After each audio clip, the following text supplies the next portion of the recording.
That's not the right skill. Let me just write the story directly. No file creation needed since the user wants it in chat. I didn't see it coming.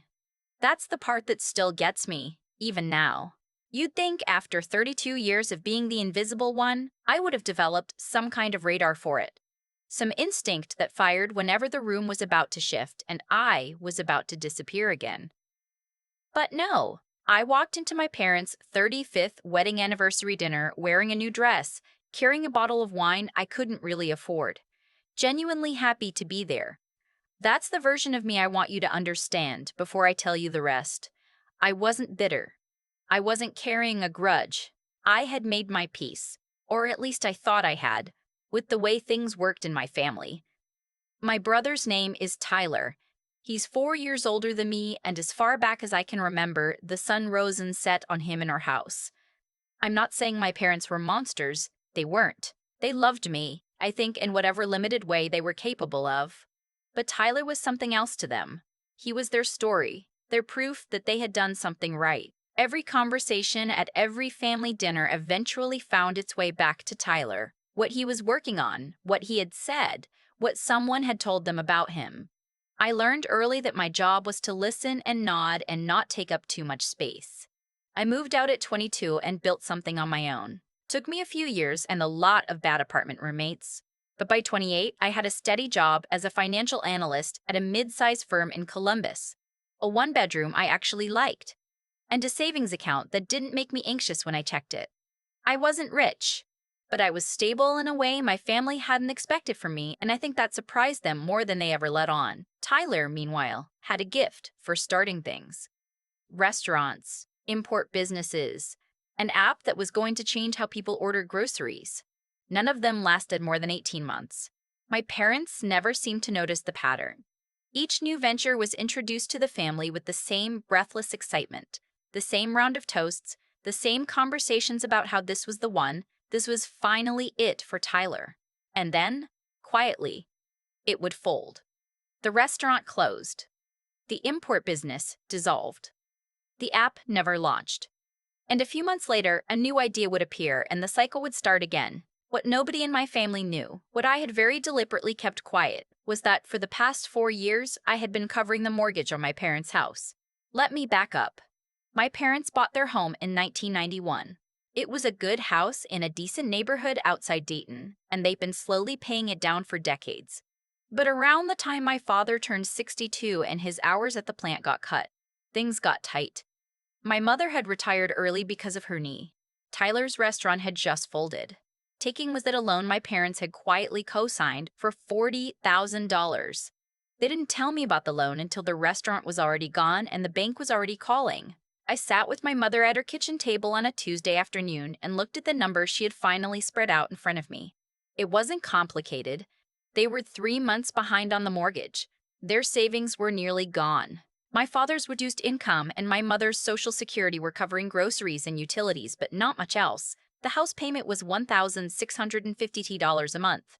I didn't make a big announcement about it. I didn't ask for gratitude or acknowledgement or a thank you. I just said, I'll set up a transfer. It'll come out of my account on the first of every month. Don't worry about it. My mother cried. My father shook my hand in a way that felt like it cost him something. And that was it. For 4 years, 1,650 times attended hours left my account on the first of every month and landed in theirs. I never missed a payment. I reorganized my own budget, put off things I'd been saving for, and told myself it was fine because they were my parents, and the house was their security, and what else was I going to do? Tyler knew. I told him one afternoon when he called asking if I could also loan him $3,000 for a deposit on a commercial kitchen space he was convinced was going to be the foundation of his next venture. I said no to the $3,000, but I told him what I was already doing for our parents so he understood the full picture. He was quiet for a moment and then said, "That's really good of you, Faye." And then he asked again about the $3,000. I said no again, and we hung up. I never told my parents that Tyler knew. I assumed, in that stupid hopeful way I apparently hadn't fully outgrown, that knowing would make him step up in some way, contribute something, take some of the weight. It didn't. He called my parents every Sunday like clockwork. showed up for holidays with nice bottles of wine and his easy laugh, and let them go right on believing he was the one holding things together by sheer force of his personality and his next big idea. The anniversary dinner was my mother's idea. 35 years is a milestone, she said. She wanted the whole family, me, Tyler, my aunt and uncle from Michigan, a few of their oldest friends. She booked a private room at a restaurant in Dayton that was nicer than their usual, the kind of place with cloth napkins and a prix-fixe menu. I drove up from Columbus on a Friday afternoon, checked into a hotel because their guest room had become a craft room, and showed up at 7 o'clock in my new dress with a bottle of wine and what I genuinely believed was goodwill. The dinner was fine, actually, for most of it. My aunt was funny as always. My uncle had retired and had strong opinions about his tomato garden.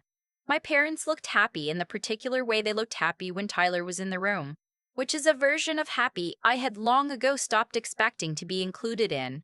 Tyler was charming and loud and kept the table laughing. I ate my salmon and drank my wine and told myself I was having a good time.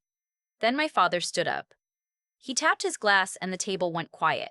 He started talking about 35 years, about the house they built together, about the hard times and the good times. His voice got thick in the way it did when he was genuinely moved, and I felt something loosen in my chest because I loved him. Complicated and disappointing as he was, I thought he was going to say something about my mother, about their marriage, about the life they've made. Instead, he turned to Tyler. "I want to say something about this young man," my father said, "because I don't know where your mother and I would be without him. He has been our rock. He's kept this family standing when things got hard, and we don't say that enough." He raised his glass to Tyler. "Our greatest blessing." The table raised their glasses. I sat very still. My aunt caught my eye for just a second and then looked away. Tyler smiled the way he smiled when he was the center of a room, which was often, and touched my father's arm and said, "Come on, Dad," in a voice that managed to be modest and pleased at the same time. My mother looked at me from across the table, and I watched her face do something complicated and then settle back into the occasion. She didn't say anything. She lifted her glass with everyone else. I lifted mine, too. My hand was steady. I was surprised by how steady it was. I didn't say anything that night.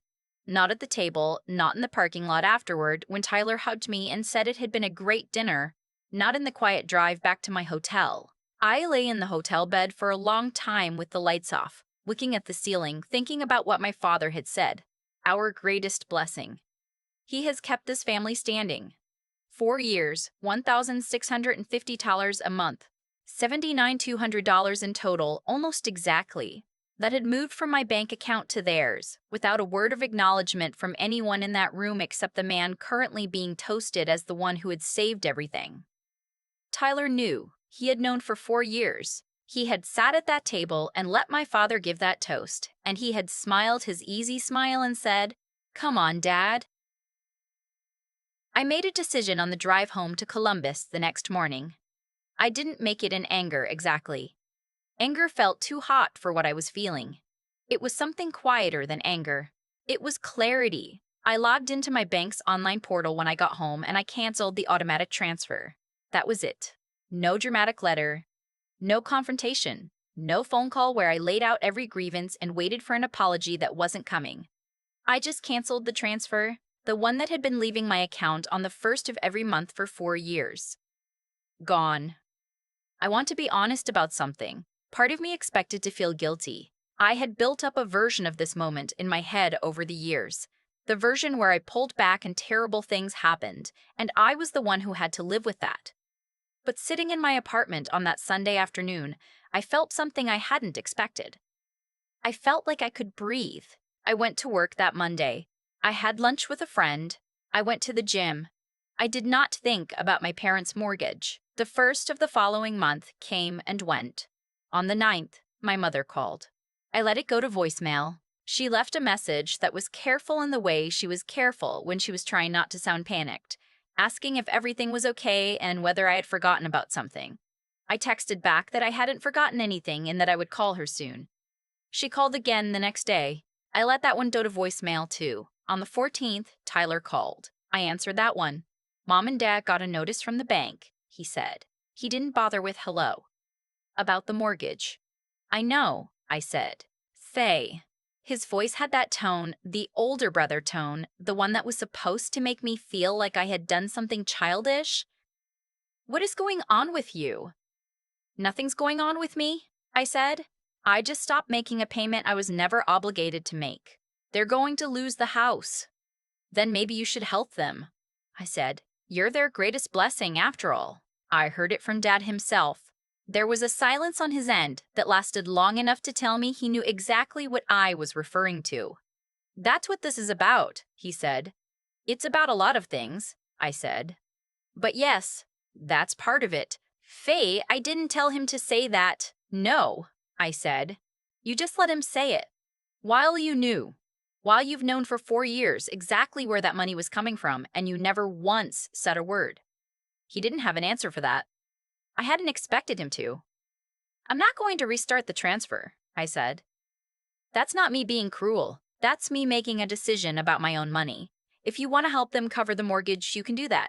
That's between you and them. I hung up. My mother called 3 more times that week. On the 4th call, I answered. She was crying before she finished saying my name, and something in me ached because she was my mother and I loved her even now, even after all of it. I let her cry for a minute, and then I said gently but clearly, Mom, I need you to listen to me. I told her everything. Not in a rage, not with a list of accusations. I told her what I had been doing for 4 years.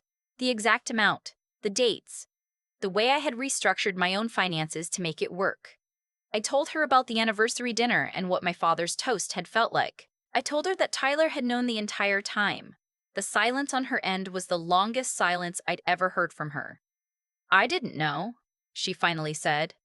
And I believed her. That was almost the worst part. I believed her, which meant my father probably didn't fully know either. Which meant Tyler had let his parents walk around believing a fiction for 4 years rather than simply tell them the truth. He had taken the warmth of their gratitude and worn it like a coat that belonged to someone else. I know you didn't, I said, but now you do. What happened over the next 2 months was not something I watched with any satisfaction. I want to be clear about that. When I say their lives started to fall apart, I don't mean I felt good about it. I felt sad in a way that sat heavy in my chest most mornings. But I had made my decision and I was not going back on it. My parents had to have a real conversation about their finances for the first time in years. They got in touch with a HUD-approved housing counselor, something I had quietly looked up and set my mother the number for. Because I wasn't trying to hurt them, I was just done carrying something they didn't even know I was carrying. Tyler, faced finally with the actual situation, contributed what he could, which turned out to be a few $100s and a lot of phone calls in which he was apparently very supportive and very present and very Tyler. It wasn't enough to float the mortgage. My parents ultimately made the decision to sell the house and move into a smaller rental in the same area. It was painful for them. It was painful to hear about. My mother called me after the closing and her voice was quiet in a way I hadn't heard before. Not defeated, exactly. More like someone who had just seen something clearly for the first time and was still adjusting to the new light. I owe you an apology, she said. Mom. No. I do. We do. I didn't see you. I don't know why it took me this long to see you. And I'm sorry. My father got on the phone after that. He didn't say as much. He wasn't built for long speeches that weren't toasts at anniversary dinners. But he said, I'm sorry, Faye. I'm sorry we made you feel like you didn't count. And then his voice broke slightly and I heard my mother say something to him in the background and he cleared his throat and said he loved me. I said I loved him too. Because I did. I want to tell you where things stand now because I think you deserve to know the whole thing, not just the part that feels like a satisfying story. My parents are in their rental. It's smaller, but it's manageable on their actual income. My mother has started seeing a therapist, which genuinely surprised me and made me feel a warmth toward her I hadn't felt in a long time. My father takes long walks now and calls me on Sundays instead of just on holidays. Our conversations are different. Not perfect. We are still who we are, but different. More honest. Tyler and I don't talk much. He reached out a few months later with a long text about how he hoped we could move forward, and he was sorry for how things had come across. I read it a few times. How things had come across is an interesting way to phrase 4 years of silence, but I didn't say that. I wrote back that I needed more time. That's still true. What I know now, that I didn't know standing in that hotel parking lot in Dayton, is that the transfer I canceled wasn't just a bank transaction. It was the last piece of a contract I had been silently honoring since I was old enough to understand that love in my family looked like making yourself smaller. Canceling it didn't break anything that was actually working. It just made visible what had already been broken for a long time. I don't think about the $79,200 very often anymore. Some days I think about what I might have done with it, the trip I didn't take, the investment account I didn't open. But mostly I think about what I built in the years since, which is quieter and more mine than anything I had before. An apartment I actually love now, not just tolerate. Savings that feel like a real cushion. A version of myself who doesn't automatically make herself invisible when she walks into a room. If you grew up being the one who was passed over, you know this already. The hardest part isn't the big moments. The big moments almost make it easy in a terrible way because they're clear. It's the thousand small moments before them. The dinners where your name wasn't mentioned. The phone calls that started and ended with news about someone else. The way praise moved around the room and never quite landed on you. Those are the ones that taught me to stop expecting it. I stopped expecting it, and then, finally, I stopped paying for it too. How would you have handled that dinner? I'd genuinely like to know. Tell me where you're watching from, because I want to see how far this has traveled. I've thought a lot about what the word invisible actually means inside a family. Not invisible like nobody sees you walk into a room. More like they see you. They just don't register you as someone worth accounting for. That was my life for a long time. And for a long time, I told myself it was fine. I told myself I was the bigger person. I told myself that quietly paying $1,650 a month toward my parents' mortgage, month after month for 4 years, was what a good daughter does, what a responsible person does, what someone with integrity does. What I didn't tell myself, what I wasn't honest enough to admit yet, was that I had confused integrity with invisibility. I had confused being dependable with being taken for granted. Those are not the same thing, and the distance between them is where a lot of quiet resentment lives. My father gave that toast to Tyler, and I think part of him genuinely believed what he was saying. That's not an excuse, but it explains something about how families like mine operate. The story gets told often enough that everyone inside it starts to believe it, including the people who should know better. Tyler heard that toast and smiled. He had known the truth for 4 years. He chose the warmth of the fiction over the discomfort of correcting it. That's not a small thing. That's a choice you make about who you're willing to let disappear so you can stay visible. What I did when I canceled that transfer wasn't revenge in the way people usually mean the word. I wasn't trying to burn anything down. I was just, finally, making a decision based on what was actually true instead of what I wished were true. I wished my family saw me. They didn't. I wish Tyler had said something. He didn't. I wish that doing the right thing quietly would eventually be noticed. It wasn't. And at some point, continuing to act on wishes that the evidence has already disproved isn't patience. It's self-erasure. There's something I've come to believe about the way consequences work in real life. Not in movies, not in stories with clean endings, but in actual human relationships. The consequences don't always arrive dramatically. Sometimes they arrive slowly, like the month my parents got a notice from the bank and had to sit down together and actually look at the numbers for the first time in years. Sometimes the consequence is just clarity. The moment when everyone in the room finally has to stop telling themselves the comfortable version and deal with what's real. Faye, stop protecting people from that clarity. That's what I actually did. Not punish them. Not destroy them. Just stopped absorbing the impact of their choices so they never had to feel it themselves. The hardest thing about growing into that kind of decision is that it requires you to genuinely believe your own life matters. Not in a loud, self-congratulatory way, just in the quiet, fundamental sense that your money and your time and your peace of mind are real things that belong to you, and that spending them on people who don't see you is a choice, not an obligation, not a given, not what love requires. My parents sold the house, it was painful, and then they called me, and my father said he was sorry, and something shifted that probably needed to shift a long time ago. I don't know if that counts as a happy ending. It counts as an honest one. And after 32 years of the other kind, I'll take it.